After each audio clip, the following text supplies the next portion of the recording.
दोस्त चंद्र थे, ये एमबीबीएस कोर्स कंप्लीट कर लिए थे और ये चिकित्सक भी थे, हॉस्पिटल से जुड़े हुए थे। पीजी का रिजल्ट इनका 8-10 दिन पहले निकला, उनमें रिजल्ट नहीं आ पाया था, तो थोड़ा सा टेंशन में थे।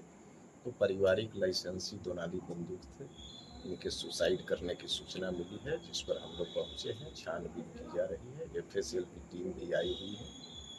घर वालों का कहना है कि वो बंदूक से ही गोली मारकर आत्महत्या कर लिए। कहाँ गोली मारे हुए हैं? इंजरी कहाँ पे है सर? ये सिर में है।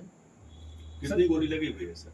ये अभी तो पोस्टमार्टम में पता चलेगा, वो तो सिर पूरी तरह से जख्मी स्थिति में। सर किसी से विवाद कुछ कारण वगैरह पता चल पाया परिवार से बात तो के? जैसा कि हमने बताया कि घर वाले बता रहे हैं कि पीजी का रिजल्ट जो है नहीं आया था, जिसके कारण थोड़े तनाव में थे।